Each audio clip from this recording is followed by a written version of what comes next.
¿qué es lo del CONACYT? ¿Por qué la inconformidad?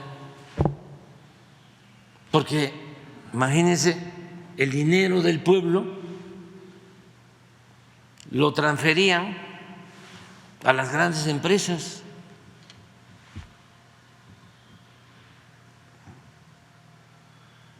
Y no hacían investigación en beneficio del pueblo. Bueno, voy a presentar algunos datos que sustentan la urgencia y la necesidad del cambio profundo en CONACYT que ya se ha efectuado y sobre él pues la nueva legislación que fue propuesta y trabajada durante todos estos años y finalmente aprobada por la Cámara de Diputados y el Senado en días pasados.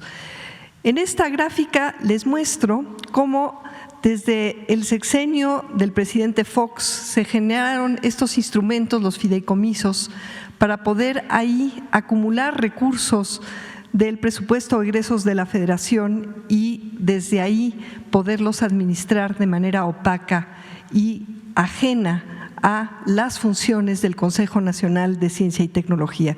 Estos fideicomisos fueron aumentando durante el periodo de Calderón, del licenciado Peña, hasta llegar a 91 cuando nosotros llegamos.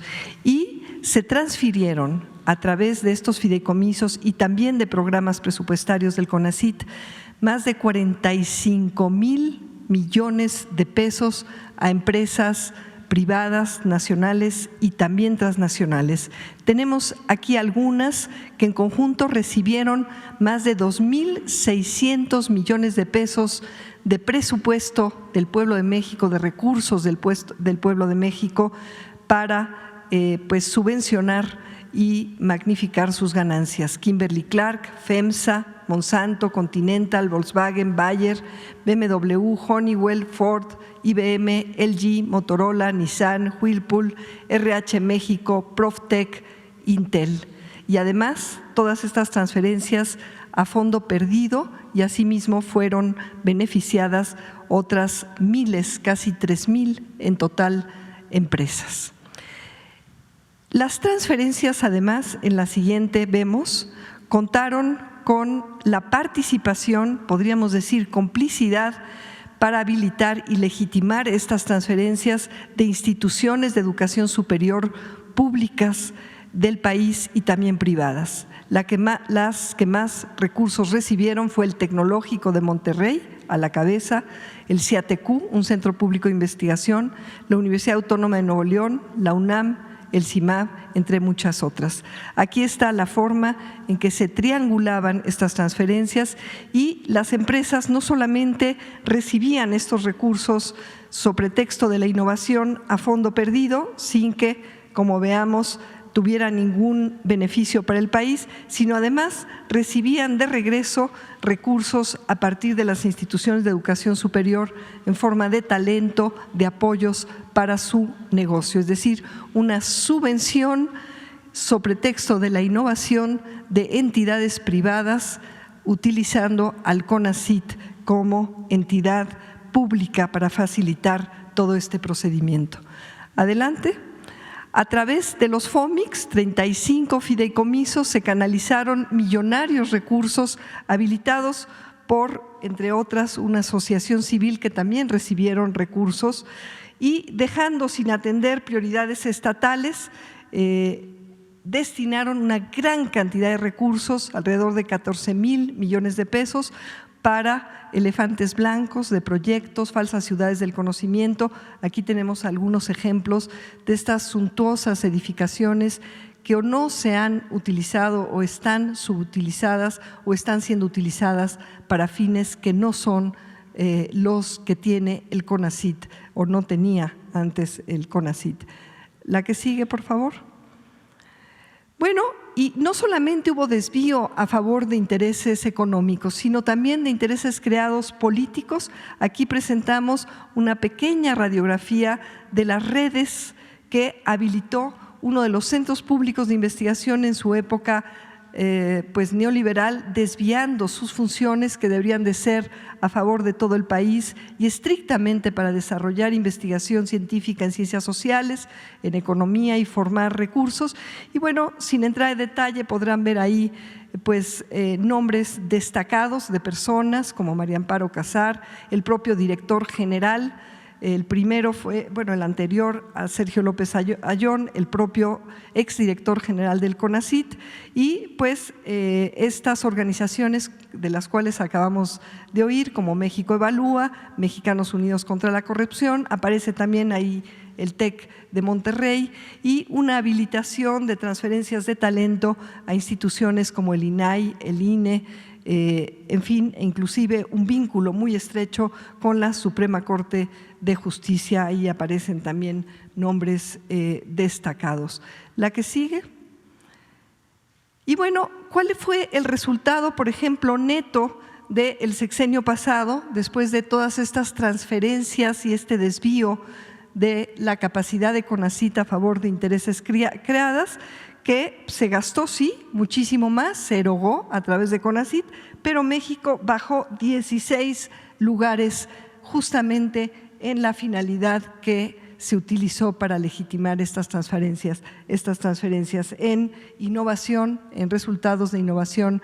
México disminuyó a nivel global. Esto implica también a todas estas empresas que recibieron todos estos recursos, es decir, fue un fracaso rotundo. En los años que llevamos bajo el mandato del presidente López Obrador, aplicando pues los principios y las líneas de trabajo en el gobierno, como son la austeridad, la inversión eficiente y sobre todo pertinente, ya el país ha subido 6 lugares en resultados de innovación. La que sigue, y no solamente eso, se están dando más becas, no se deja absolutamente a ningún estudiante aceptado en posgrados públicos que también se habían ido privatizando, utilizando las becas de CONACYT, no para distribuirlas de manera justa y transparente y con criterios de inclusividad, sino para usarlas como señuelos para negocios, inclusive al seno de universidades públicas. Hoy ya no se deja a ninguno de los estudiantes aceptados en posgrados públicos sin beca, y estos mecanismos ahora quedan sustentados en diferentes artículos de la ley. Se han aumentado el número de becas a jóvenes con doctorado para ir atendiendo otro de los grandes pasivos neoliberales, el rezago laboral de jóvenes con doctorado que tenían que dejar el país en vez de dar su talento a favor de todas y de todos.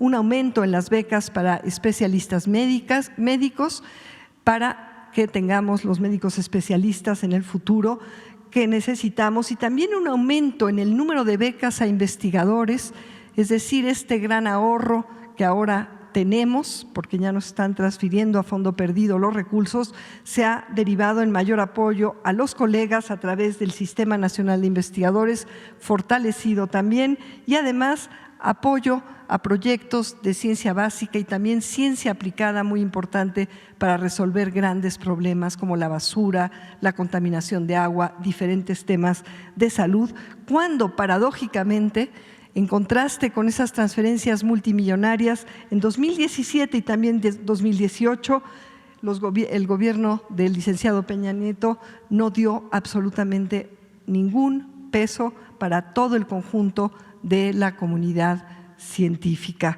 Y ahí está el contraste de cómo se distribuyen ahora los recursos preponderantemente al sector público, aunque se han establecido, como vamos a ver en la siguiente, alianzas muy virtuosas con el sector privado a favor de las prioridades que tiene el país.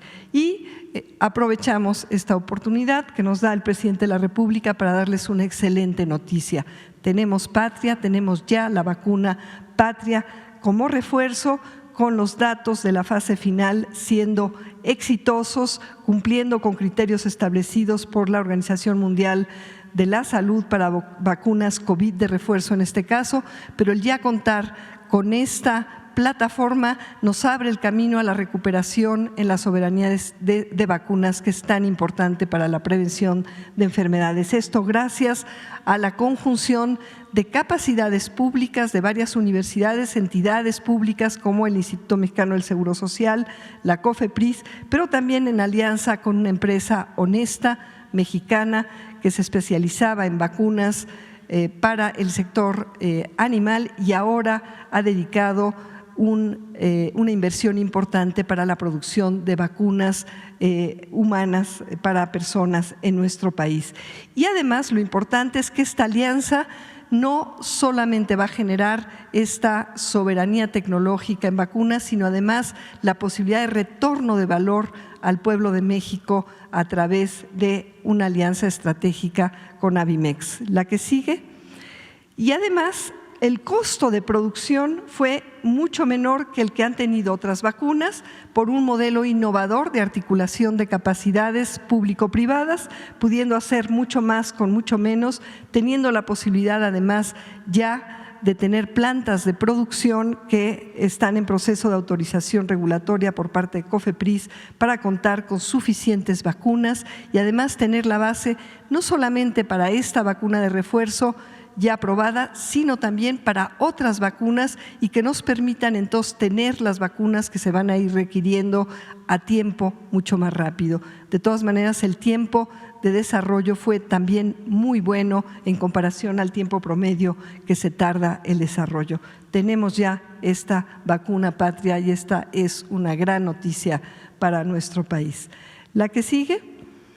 Bueno, y con todo esto y mucho más que podría yo contarles, es fundamental contar con una ley que no permita simulaciones y normas a modo para derivar multimillonarios recursos del pueblo de México a favor de empresas sobre pretexto de la innovación y a fondo perdido, sino seguir atendiendo como de facto, de hecho, hemos ya logrado en estos años a partir del 1 de diciembre de 2018 y que no se pueda retrogradar una ley que de veras defienda y utilice de manera eficiente los recursos de CONACYT para un desarrollo humanístico, científico, tecnológico en favor del interés general y del pueblo de México. Con la primera Ley General en materia de humanidades, ciencias, tecnologías e innovación, se consolida la transformación del sector humanístico, científico y tecnológico del país. La ley se fundamenta en el derecho humano a la ciencia y garantiza que el pueblo de México goce de los beneficios de la investigación humanística y científica, así como del desarrollo tecnológico y la innovación. Esta primera Ley General en materia de HCTI es de alcance nacional y para todos los órdenes de gobierno, pues establece las bases de coordinación entre la Federación, las entidades federativas y los municipios, con el propósito de consolidar un verdadero sistema nacional de HCTI por y para México. Con su aprobación, el Consejo Nacional se fortalece como Consejo Nacional de Humanidades, Ciencias y Tecnologías, con lo cual se hace expresa la reivindicación de las humanidades y se reconoce el valor de la filosofía, las ciencias sociales y las artes. La Ley General impulsa el apoyo a la investigación, que contribuya al avance del conocimiento en todas las áreas y campos del saber humanístico y científico, así como a la atención y solución de problemáticas nacionales. Se establece la obligación del Estado de apoyar a la ciencia básica y de frontera para que nunca más sean abandonadas. El presupuesto público deberá siempre ser mayor que el del año anterior, en congruencia con el principio de progresividad y no regresión. Se garantizan las libertades de cátedra, investigación y expresión. Se mandatan becas universales a estudiantes de posgrados públicos y su entrega de manera directa. Se fortalece el Sistema Nacional de Investigadores. La Junta de Gobierno del CONACYT se fortalece con la participación de 8 miembros de la comunidad académica y del sector privado, así como del Instituto Nacional de los Pueblos Indígenas y de la Comisión Nacional de Derechos Humanos. Ciencia para beneficio del pueblo de México. Ya tenemos la vacuna patria, se terminaron las pruebas, resultaron favorables, está en la fase de autorización por COFEPRIS y posteriormente ya la producción de las dosis necesarias y su aplicación en general. Es algo que nos ha indicado el presidente, una coordinación estrecha entre las diferentes instituciones del gobierno.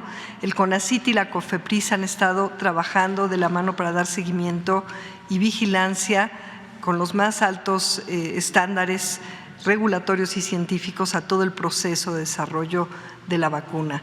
Ahorita solamente falta la revisión y aprobación de la última fase.